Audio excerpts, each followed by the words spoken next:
But we think, bird. When we hear the bird, bird is me, already. I am not listening to bird. Bird is here, in my mind already. And I am singing with bird. Pee, pee, pee.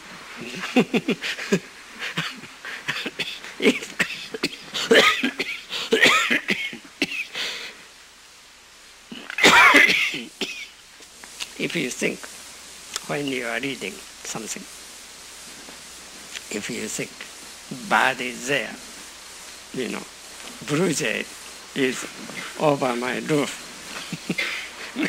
Blue jay is singing, but their voice is not so good. When you think in that way, that is noise. When you are not disturbed by the blue jay, the blue jay will come right into your heart, and you will be a blue jay, and blue jay will reading something. Then the blue jay doesn't disturb your reading because you think blue jay is there. Blue jays should not be over my roof. When you think in that way, that is more primitive understanding of being. Why we understand things in that way is because of want of practice. When you practice Zazen more, you can accept things as your own, whatever it is.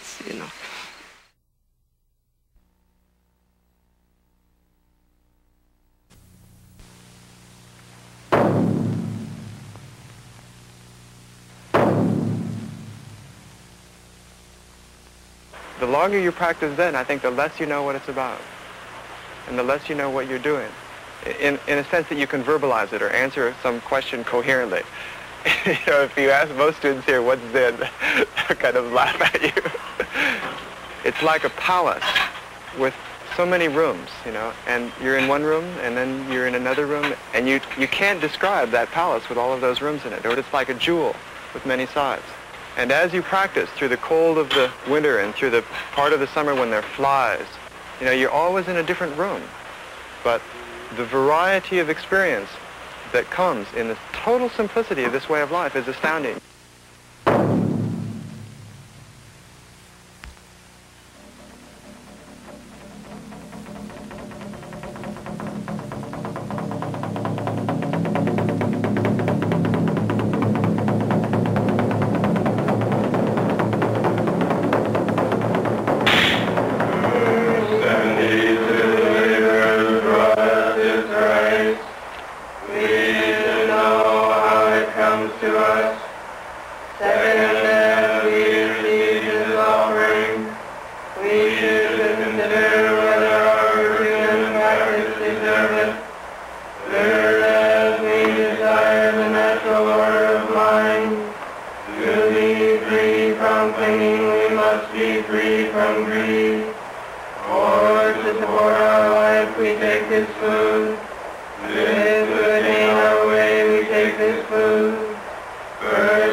Our practice at Tassajara and Suzuki Roshi's practice is not based on attainment.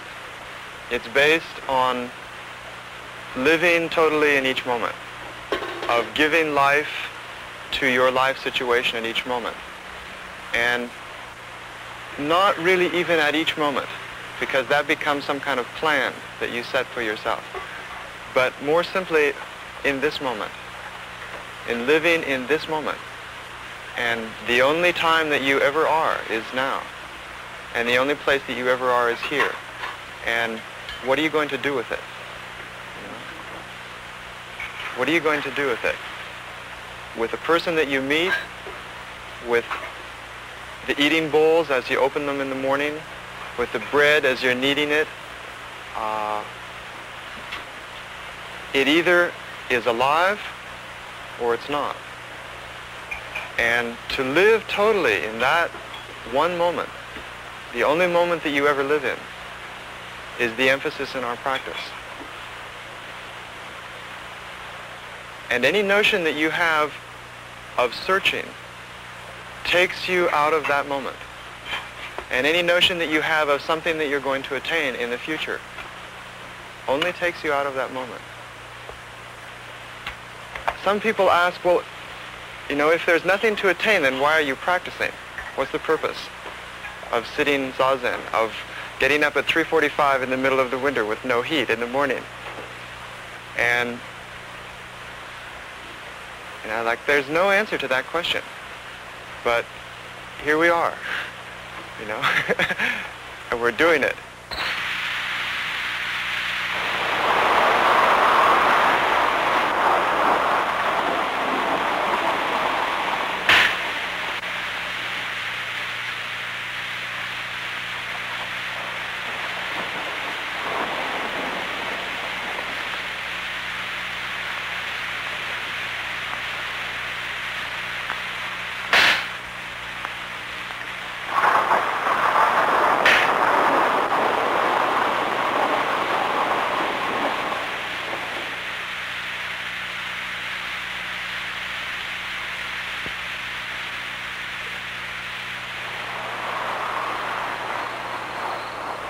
It's like I got into Zen without even being aware of it.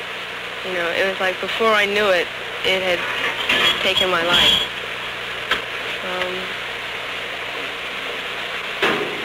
A lot of people, when they start sitting, are very hesitant. You know, it takes them a long time to get into it.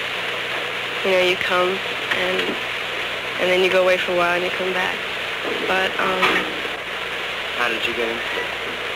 well, I read a book, and then I came to San Francisco, and I started sitting, and that was it. You know, I met Roshi, and as soon as I could, I came to Tassajara, and I've been here ever since. If we try to listen to something wonderful, it means that to ignore the word which we are listening now. You know, when you think Buddha said something wonderful, and I must find out what he meant, then your mind is directed to Buddha's words, so you don't hear the words. So always we sacrifice various actual reality because we stick to something. And we stick to something which looks like very good, but that is not so good. If we have this kind of attitude when we listen to words or teaching even, we will lose our life. And maybe our whole life will be sacrificed because of some special teaching. So our way is rather to enjoy our life right now without sacrificing. This is a kind of desire which human being has. To some extent, desires we have.